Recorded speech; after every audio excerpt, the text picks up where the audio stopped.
ఈరోజు మనం జైన మతం యొక్క కోర్ కాన్సెప్ట్స్ కాలచక్రం, జీవ అజీవ, కర్మ మరియు ఆత్మ సిద్ధాంతాన్ని అధ్యయనం చేద్దాం. ఇవి కేవలం తత్వశాస్త్ర అంశాలు మాత్రమే కాదు, యూపీఎస్సీ ఏపీపీఎస్సీ పరీక్షల్లో పదే పదే ఉపయోగపడే అత్యంత ముఖ్యమైన కాన్సెప్ట్స్. అందుకే ఇప్పుడు ఈ అంశాలను సులభంగా పరీక్షా దృక్కోణంలో మీకు నేను వివరిస్తాను. మొదటిది కాలచక్రం. జైన మతంలో విశ్వ సృష్టి భావన. జైన మతం ప్రకారం ఈ విశ్వాన్ని ఏ దేవుడు సృష్టించలేదు. విశ్వము అనాది, అనంతం మరియు స్వయం ప్రతిపత్తి కలిగినది. ప్రకృతిలో జరిగే మార్పులు సహజ నియమాల ప్రకారమే జరుగుతాయి. అందువల్ల జైన మతము దేవుడిని సృష్టికర్త అనేటువంటి సిద్ధాంతాన్ని అంగీకరించదు. జైన మతము భగవంతుని అస్తిత్వాన్ని గుర్తించింది, కానీ జీనుడు ఆయన కంటే గొప్పవాడనే విషయాన్ని మనకు ప్రస్తావిస్తూ ఉంటుంది. అంతేకాదు, విశ్వ సృష్టి ప్రకృతి నియమాల ప్రకారమే జరిగినవి. అందులో భాగంగా జైన మతం ప్రకారము కాలచక్రం నిరంతరం తిరుగుతూ ఉంటుంది. ఇది రెండు భాగాలుగా విభజించబడి ఉంటుంది. ఒకటి ఉత్సర్పిణి, రెండు అవసర్పిణి. ఉత్సర్పిణి ఇది అభివృద్ధి చెందే కాలము.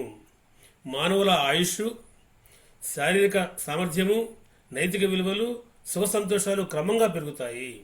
అందువల్ల దీన్ని కాలచక్రంలోని ఆరోహణ దశ అని అంటారు. రెండవది అవసర్పిణి. ఇది క్షీణించే కాలము. మానవుల ఆయుష్, బలము, నైతిక విలువలు మరియు సుఖ సంతోషాలు ఈ కాలంలో క్రమంగా తగ్గిపోతూ ఉండటం కనబడుతుంది.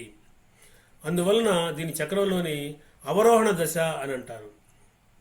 ప్రస్తుతము మానవ సమాజము అవసర్పణ దశలో ఉన్నది అని జైనులు విశ్వసిస్తారు. మొత్తం మీద ఒక కాలచక్రం పూర్తయ్యే సమయంకి 24 తీర్థంకరులు వస్తారు. ఈ 24వ తీర్థంకరుడే ఈ కాలం నాటి కాలచక్రంలో వర్ధమాన మహావీరుడు. ఇది మొదటిది. రెండవది జీవ మరియు అజీవ. జైన తత్వశాస్త్రం ప్రకారం విశ్వంలోని సమస్త పదార్థాలు రెండు ప్రధాన వర్గాలుగా విభజించబడతాయి. ఒకటి జీవ, రెండు అజీవ. జీవ అనగా ఆత్మ. కనుక ఆత్మ సిద్ధాంతాన్ని జైనం నమ్ముతుంది. ఈ ఆత్మ చైతన్యం కలిగి ఉంటుంది. అయితే కర్మ బంధనాల వల్ల సంసారంలో చిక్కుకుని ఉంటుంది. జనన మరణ చక్రానికి లోబడి ఉంటుంది. ఇది కాన్సెప్ట్. అంటే అర్థం ఏంటంటే, కర్మలు చేయడం అనేటువంటిది సర్వసాధారణంగా మానవులు చేసే పని. ఆ కర్మల యొక్క బంధనాల్లో చిక్కోవడం వల్ల జీవము ఏనాటికి కూడా కైవల్యం పొందదు, పరిపూర్ణ జ్ఞానాన్ని పొందదు. కర్మలు చేయడం మానివేస్తే తప్పితే కైవల్యాన్ని పొందడం కష్టము ఉంటుంది జైనం. మరి కర్మలు చేయకుండా ఎవరు ఉండలేరు కాబట్టి కైవల్యం పొందడం అంటే చాలా కష్టమే జైన సిద్ధాంతం ప్రకారం. అందువల్లే దీన్ని తీవ్రవాద మార్గము అంటారు. జైన మతాన్ని తీవ్రవాద మార్గం అని ఎందుకంటారు అంటే, కైవల్యం పొందడం చాలా కష్టం కాబట్టి. రెండవది అజీవ. చైతన్యం లేని పదార్థాలని అజీవము అంటుంది జైన మతం.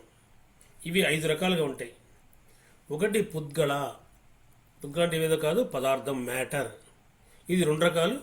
ధర్మద్రవ్యం చలనానికి ఉపయోగపడుతుంది, అధర్మ ద్రవ్యం విశ్రాంతికి సహకరిస్తుంది.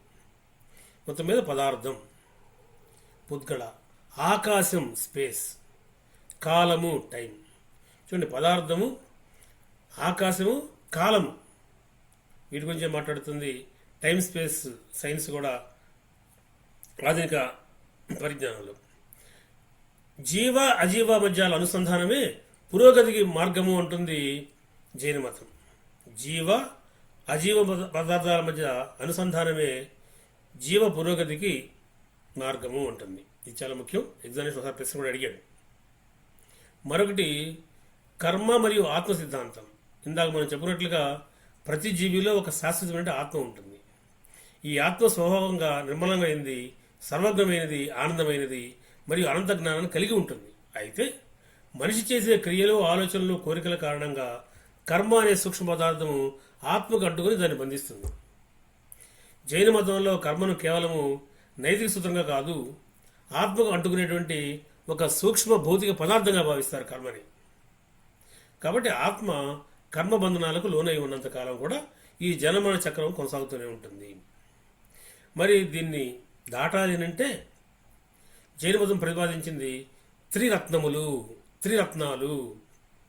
ఒకటి సమ్యక్ విశ్వాసము, 2 సమ్యక్ జ్ఞానము, 3 సమ్యక్ ప్రవర్తన. వీటిని త్రిరత్నాలు అంటారు. ఈ 3 రత్నాలు అనేటువంటి సిద్ధాంతాన్ని పాటించడం ద్వారా ఈ కర్మల నుంచి మానవుడు తొలగి మోక్షాన్ని పొందవచ్చు. ఇది ఆత్మ మరియు కర్మ గురించి జైన మతం చెప్పేటువంటి అంశం. దీని మీద ఎగ్జామినేషన్ చాలాసార్లు ప్రశ్నలు వచ్చినాయి. త్రిరత్నములలో లేనిది ఏది అని ఒక 4 ఇస్తాడు. గ్రూప్ 2 లాంటిది ఎగ్జామినేషన్లో చాలాసార్లు వచ్చిన ప్రశ్న. జీవ అజీవ పదార్థాల మధ్య అనుసంధానమే పురోగతికి మూలము అనేటి దాన్ని ఏఎల్ భాష పుస్తకంలో మనం చూస్తాం. యూపీఎస్సీలో 2-3 సార్లు ఆ ప్రశ్న కూడా అడిగాడు. కాబట్టి ఈ అంశాన్ని జాగ్రత్తగా చదవండి మీరు. తర్వాత మనము ఏ రాజులు జైన మతాన్ని ఆదరించారు, ఏ జైన మత సిద్ధాంతకర్తలు దాన్ని ముందుకు తీసుకెళ్లారు, ఏ పుస్తకాలు రాశారు దాన్ని మనం చెప్పుకోవాల్సి ఉంటుంది. దాన్ని నేను మళ్ళీ తిరిగి మీకు నెక్స్ట్ టాపిక్లో తెలియజేస్తాను. ప్రస్తుతానికి స్వస్తి.